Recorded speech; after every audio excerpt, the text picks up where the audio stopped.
Gardons nos Bibles ouvertes, s'il vous plaît, à cette page, la fameuse page 758. Merci. Je pense que pour la plupart d'entre nous, ce passage, il est familier. Mais j'aimerais le prendre aujourd'hui pas comme un texte familier, mais comme un texte familial, puisqu'il est question de frères. Aujourd'hui, j'ai fêté l'anniversaire de mon frère. Il était là avec nous ce matin au culte et on a eu la joie de fêter avec lui son anniversaire. Et il se trouve que sa femme a un anniversaire le même jour, aujourd'hui. Donc c'est un double anniversaire qu'on a fêté avec leurs enfants. C'était chouette parce qu'il y avait des bougies sur le gâteau. Et juste au moment où mon frère, il allait souffler les bougies, ses enfants l'ont fait avant lui, donc il était fâché. Mais c'était très sympa. Et c'était un moment de bonheur, comme ça peut souvent être le cas quand on se réunit en famille. Mais quand je lis le premier verset de ce psaume, et je lis « Quel bonheur, quelle douceur pour des frères d'être ensemble », je peux vous dire que ça, dans ma famille, ma propre famille, ça n'a pas toujours été le bonheur et le douceur. J'ai 2 frères. Et vivre le bonheur avec les frères, ce n'est pas toujours facile. Si vous avez des frères, des sœurs, vous savez que souvent les vies de famille sont compliquées.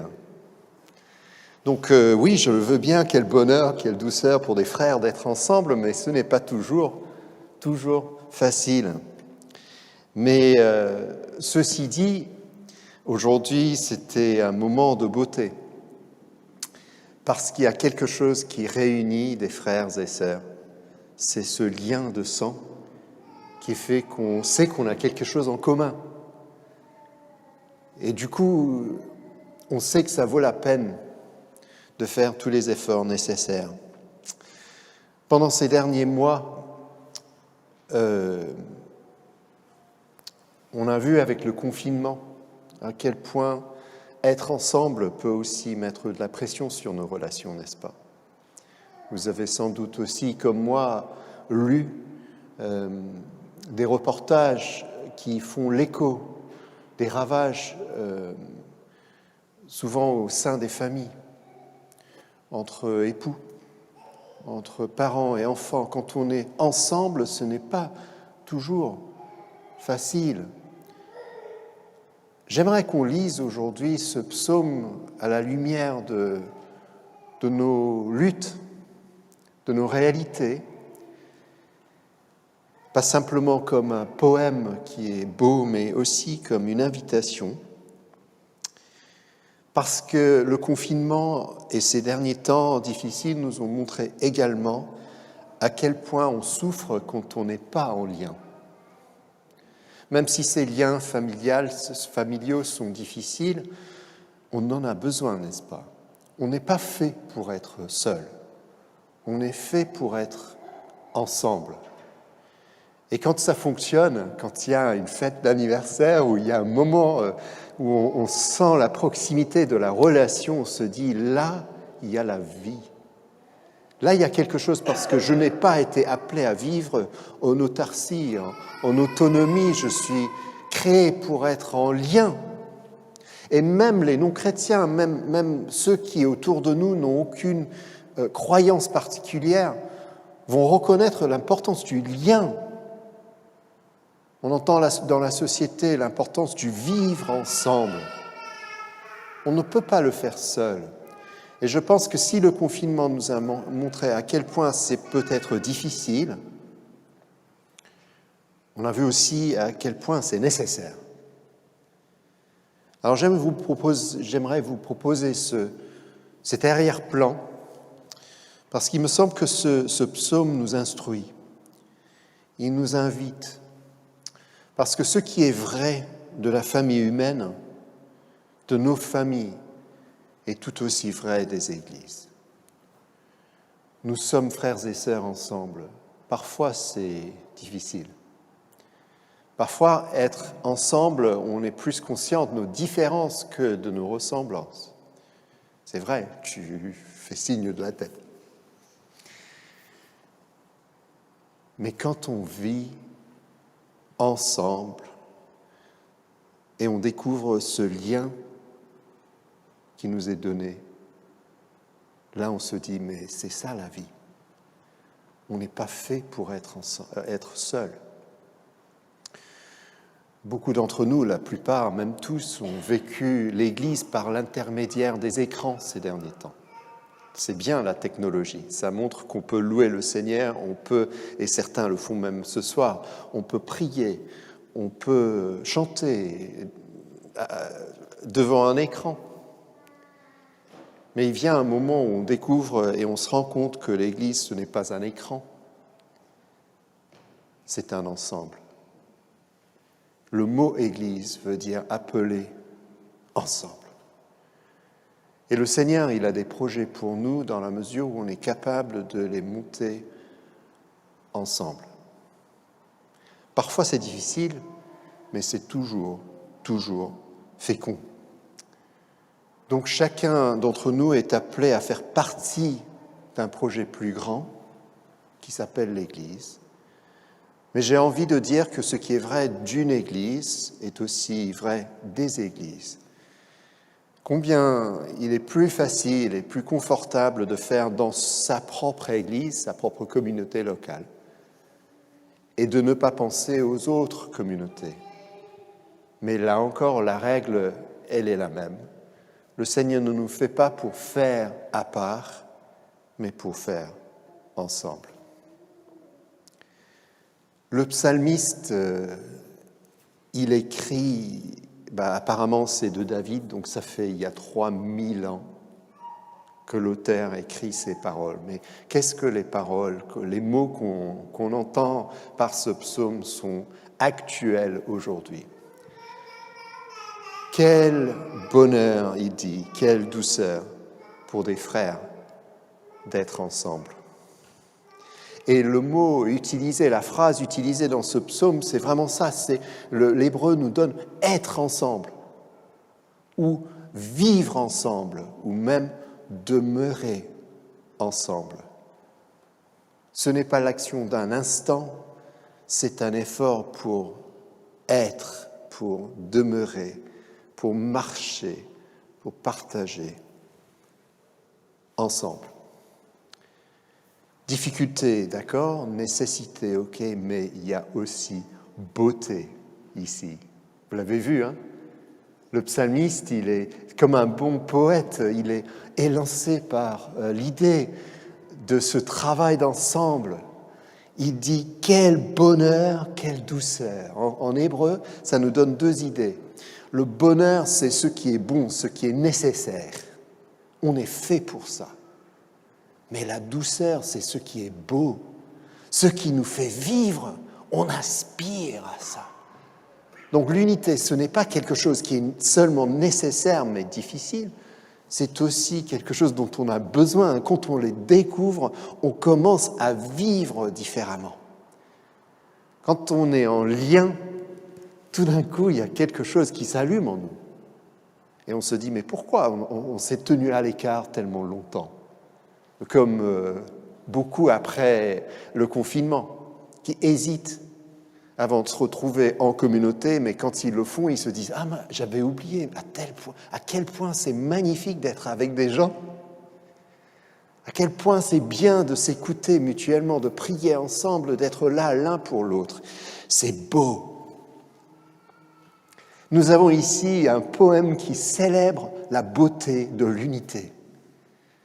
Cet appel que nous avons tous en chrétiens, en tant que chrétiens, à être pas sur la surface, mais oser aller beaucoup plus profondément vers le cœur des choses pour partager nos vies. Oui, c'est difficile, mais c'est beau quand on le découvre. Eh bien, ce poème, ce petit psaume que vous avez devant vous, il est comme une sorte de parenthèse. Et il commence en disant « Quelle beauté !» Mais il finit en expliquant pourquoi. Il y a une raison pour laquelle il est beau quand on est ensemble, et la raison est très simple, c'est parce que quand on vit l'unité, le Seigneur nous bénit. La source ici de la bénédiction, c'est le vivre ensemble, c'est être ensemble en lui. Quand on fait ensemble au lieu de faire à part, on s'ouvre à la bénédiction de Dieu. En fait, le texte nous dit, là, à la fin, vous voyez, à la fin du psaume, c'est là. Le là, ça fait référence au début. Quand les frères sont ensemble, c'est là que Dieu, le Seigneur, donne sa bénédiction. Le mot « donne » en hébreu, c'est « ordonne ». Il commande.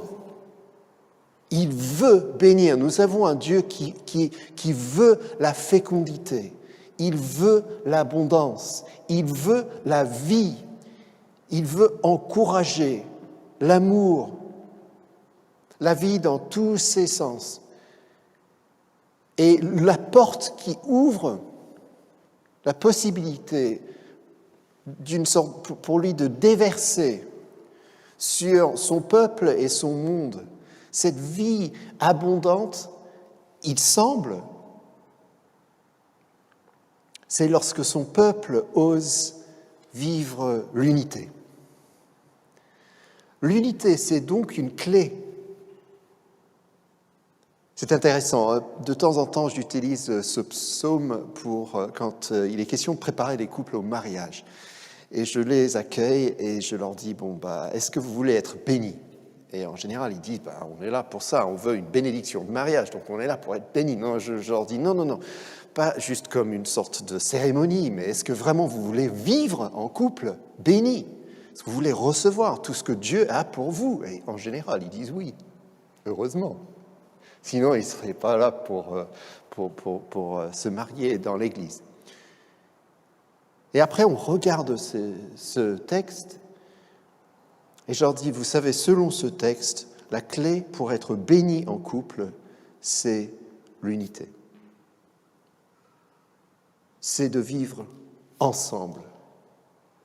C'est de créer des projets ensemble. C'est d'oser faire ensemble. Quand vous apprenez à faire ensemble, vous ouvrez la porte à la bénédiction de Dieu, à la vie reçue. Alors la difficulté, ceux d'entre nous qui sommes mariés, nous le savons bien, c'est que notre orgueil prend la place souvent de l'amour et on veut montrer à l'autre qu'on a raison. Et quand on veut montrer à l'autre qu'on a raison, en général, ça ferme la porte à la bénédiction, parce que là, on se ferme, on se crispe. Mais le partage nous ouvre, non seulement à l'autre, mais aussi à Dieu. Mais revenons à notre texte, parce qu'ici, il est question de la famille de Dieu. Il est question de la famille de Dieu dans son sens le plus large. Quand nous pouvons et nous voulons, nous cherchons cette unité, cet ensemble dans le Seigneur, eh bien les portes, les écluses du ciel s'ouvrent, la bénédiction tombe. Cette bénédiction est ordonnée par Dieu et elle est définie ici comme la vie pour toujours. Alors le texte en hébreu, ça ne dit pas la vie pour toujours. La vie, c'est l'éternité, la vie éternité. Ça veut dire la vie dans l'espace de Dieu, dans la dimension de Dieu. Jésus l'a appelé la vie en abondance. Et le psalmiste ici, il donne deux images pour montrer l'abondance de cette bénédiction qui vient. À quoi ressemble l'unité ?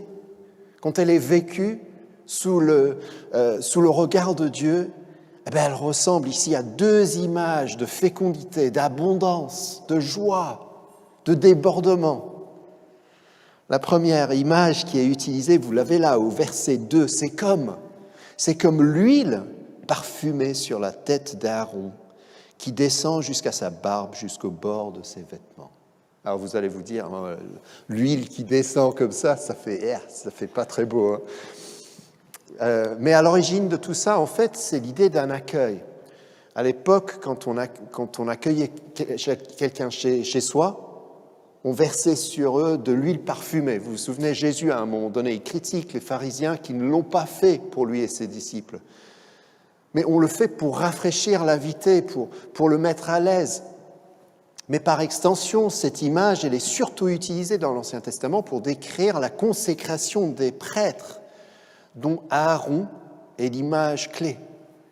Aaron qui était mis à part pour servir le Seigneur, au moment de sa consécration, il reçoit une onction d'huile qui est tellement généreuse que non seulement il est oint sur la tête, mais ça déborde. Ça déborde sur sa barbe et puis le bord de ses vêtements, et on imagine tout ça. Et puis c'est pas montré parce que c'est une image de saleté, mais parce que c'est une image de beauté. Le parfum. Une image de cette bénédiction débordante que Dieu, il donne. Et dans la Bible, l'huile est symbole de la présence de Dieu, symbole de l'Esprit de Dieu. Et dans cette petite image, et d'ailleurs dans tout le psaume, on a 3 fois le verbe « descendre ». 2 fois ici. C'est comme l'huile qui descend sur Aaron, qui descend de sa barbe vers ses vêtements. Et puis, deuxième image, on va voir dans un instant, c'est comme la rosée qui descend sur la colline de Sion. Parce qu'à chaque fois, quand on vit l'unité, c'est une ouverture pour une descente de l'Esprit de Dieu sur son peuple, sa présence. Et ici, la beauté de tout ça est indiquée par l'huile parfumée qui vient sur Aaron et qui nous parle du coup de notre capacité à servir. Aaron, il était là pour exercer le ministère de prêtre, il était là pour représenter Dieu au peuple, pour prier, pour servir, pour exercer un ministère. Et pour le faire, il avait besoin d'une autorisation, d'une approbation, d'une vitalité reçue. Et c'est le sens de sa consécration. Avant, il n'était pas prêtre. Au moment de sa consécration, moment de sainteté, moment unique, il reçoit tout ce qui est nécessaire pour lui permettre de servir. Et l'image par extension ici, c'est que quand on vit dans l'unité, on reçoit tout ce qui est nécessaire pour servir, tout ce qui est nécessaire pour exercer nos ministères. Nous savons que les dons qui sont faits au peuple de Dieu ne sont jamais faits uniquement pour la personne qui les reçoit. Les dons sont toujours là pour les autres, n'est-ce pas? C'est donc quand on exerce nos dons ensemble que tout d'un coup, il y a une capacité, il y a une possibilité qui est libérée. L'esprit tombe quand on fait ensemble. Et tout d'un coup, il y a un ministère, il y a des possibilités de service, des possibilités de ministère, des possibilités de présence qui sont libérées. C'est beau. Mais il y a une deuxième image ici, c'est la rosée du mont Hermon. Alors, je vous recommande, entre parenthèses, là, la prédication de Claire ce matin, qui a fait remarquablement bien, parce que la moitié de sa prédication, elle l'avait écrit en forme de poème. Et c'était beau. Merci Claire. Et je vous le recommande, vous pouvez regarder ça sur YouTube. Mais elle nous a rappelé que le mont Hermon, c'est une montagne au nord d'Israël qui est haute. Sa hauteur, c'est 3800 mètres. Elle est haute, elle est couverte de neige. Par contraste, la colline de Sion, là où est située Jérusalem, elle est modeste. Elle est surtout sèche. Donc l'image, c'est la rosée de la montagne d'Hermon qui descend sur la colline de Sion pour rafraîchir, pour irriguer, pour donner la vie. Si la première image nous parle d'un ministère, là, cette deuxième image, ça nous parle d'une mission. La mission de Dieu, c'est de féconder le monde, c'est de permettre la vie partout. Et ici, on a une image qui est issue de la création pour montrer à quel point, quand on est ensemble, il y a non seulement des possibilités entre nous de service, mais il y a une possibilité pour servir le monde, pour permettre à la vie de Dieu d'aller au-delà. Et donc nous avons ce verset, c'est comme les gouttes de rosée de la montagne de l'Hermon, verset 3, qui descendent sur la colline de Sion. C'est là que le Seigneur donne sa bénédiction, la vie pour toujours. Alors, on termine en se disant, on avait démarré en se disant que ceci, c'est un texte familial. Quel bonheur quand des frères demeurent ensemble. Mais quand on lit ce texte à la lumière de Jésus-Christ, on se rend compte que finalement nous sommes tous frères et sœurs en lui. Voilà ce qui nous unit. Nous avons des liens. Quel bonheur, quelle douceur lorsque des frères et sœurs en Christ demeurent ensemble, travaillent ensemble, marchent ensemble, prient ensemble, chantent ensemble. Pourquoi ? Parce que c'est là où le Seigneur donne sa bénédiction, non seulement pour eux, mais pour le monde. C'est là où le monde commence à voir la présence de Dieu lui-même. C'est quand on fait ensemble qu'on commence à être l'image de Dieu pour le monde. Dieu qui, lui, est relation, n'est-ce pas ? Père, Fils et Saint-Esprit. C'est quand on commence à oser l'amour, le pardon, comme nous l'a rappelé Jean-Luc, la réconciliation, quand on ose aller en profondeur les uns avec les autres, qu'on commence à ouvrir la porte à la dimension de l'esprit qui est amour. Cet amour dont notre monde a tellement soif. J'ai envie de dire ici que le message, c'est que la mission, la clé, c'est l'unité. Le ministère, la clé, c'est l'unité. Mais c'est beau, parce que ça nous renvoie tout de suite à Jésus, dont le projet, c'est de nous unir à l'image de Dieu lui-même, de faire quelque chose qui est en fait plus grand qu'un seul prêtre, ne serait-ce que Aaron, plus grand qu'une colline, ne serait-ce que Sion, parce qu'il veut faire de nous, comme nous l'a rappelé ce matin Claire, un temple spirituel. Et je lis le texte en Éphésiens 2 qui nous rappelle que non seulement nous sommes maintenant membres de la même famille, mais qu'ensemble nous formons comme un temple spirituel dont la mission, c'est de rayonner la présence de Dieu partout où nous sommes présents. Éphésiens 2, c'est pourquoi vous n'êtes plus des étrangers ni des gens de passage, mais vous faites partie du peuple de Dieu, vous en avez tous les droits et vous êtes de la famille de Dieu. Vous êtes devenus la maison qui a pour fondation les apôtres et les prophètes. La pierre principale, c'est le Christ Jésus lui-même. C'est en union avec le Christ que toutes les pierres de la maison tiennent ensemble. Et cette maison s'agrandit pour former un temple saint dans le Seigneur. C'est en union, ensemble avec le Christ, que vous aussi vous faites partie de la maison qui est construite. Et vous formez avec tous les autres un lieu où Dieu habite par son esprit. C'est beau.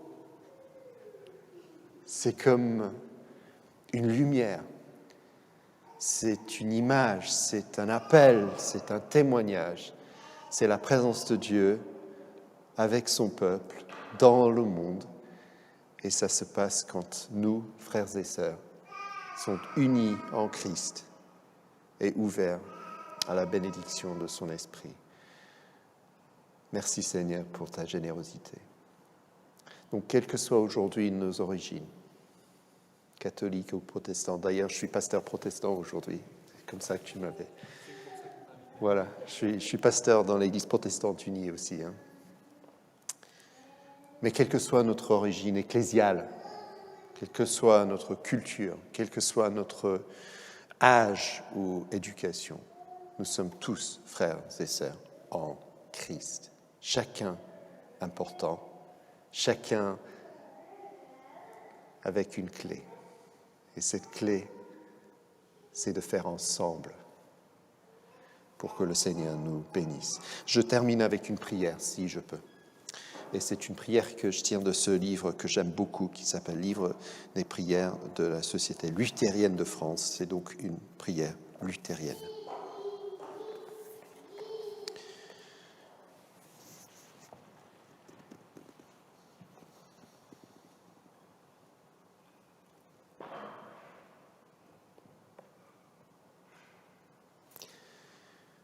Que tes bénédictions, Seigneur, telle la rosée du matin, descendent sur nous. Qu'elles nous rafraîchissent, qu'elles nous renouvellent, qu'elles fortifient notre foi, qu'elles fertilisent en nous ces graines que jour après jour tu sèmes au creux de nos vies. Secoue nos indifférences, rends-nous curieux des choses du ciel. Mets en nous un grand désir de t'aimer et de te rejoindre avec tous nos frères. Merci pour tes projets de paix. Merci parce que tu nous ouvres l'avenir, parce que tu nous donnes l'espérance. Amen.